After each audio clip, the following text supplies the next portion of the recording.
নমস্কার বন্ধুরা, আমার নতুন একটি ভিডিওতে আপনাদের স্বাগত।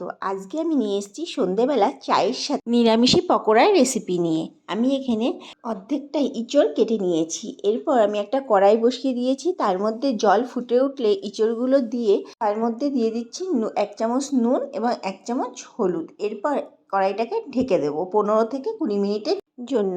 এরপর 15 থেকে 20 মিনিট হয়ে গেলে ঢাকনাটা তুলে আমি এখানে দেখছি আমার ইঁচড়গুলো সেদ্ধ হয়ে গেছে। এরপর হাতা দিয়ে আমি জল ঝরিয়ে একটা প্লেটের মধ্যে ইঁচড়গুলো তুলে নিচ্ছি। বাটির মধ্যে ইঁচড়গুলোকে হাত দিয়ে ভেঙে নেব।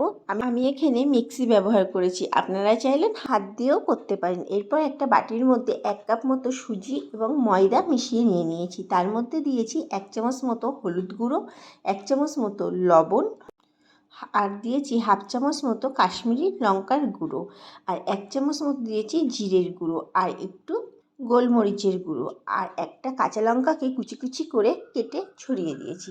এরপর পেস্ট করে রাখা ইঁচড়টাকে এর মধ্যে ঢেলে ভালো করে মাখিয়ে দিয়েছি। আর দিয়ে দিলাম সামান্য পরিমাণে চিনি। আমি এখানে নিরামিষ করেছি বলে পেঁয়াজ ব্যবহার করিনি, আপনারা পেঁয়াজ কুচিও ব্যবহার করতে পারেন।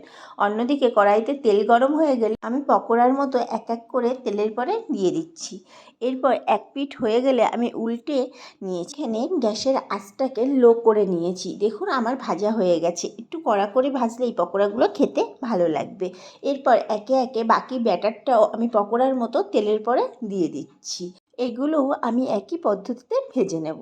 ভেজে নেওয়ার পর প্লেটে তুলে তার পাশে একটু সস এবং কাস্তুরি মেথি ছড়িয়ে দিয়েছি। আপনারা ইচ্ছা করলে কাস্তুরি মেথিটা স্কিপও করতে পারেন। চায়ের সাথে সন্ধেবেলা করে দেখবেন, অসাধারণ লাগে খেতে। যদি ভালো লেগে থাকে আমাকে কমেন্ট বক্সে অবশ্যই জানাবেন।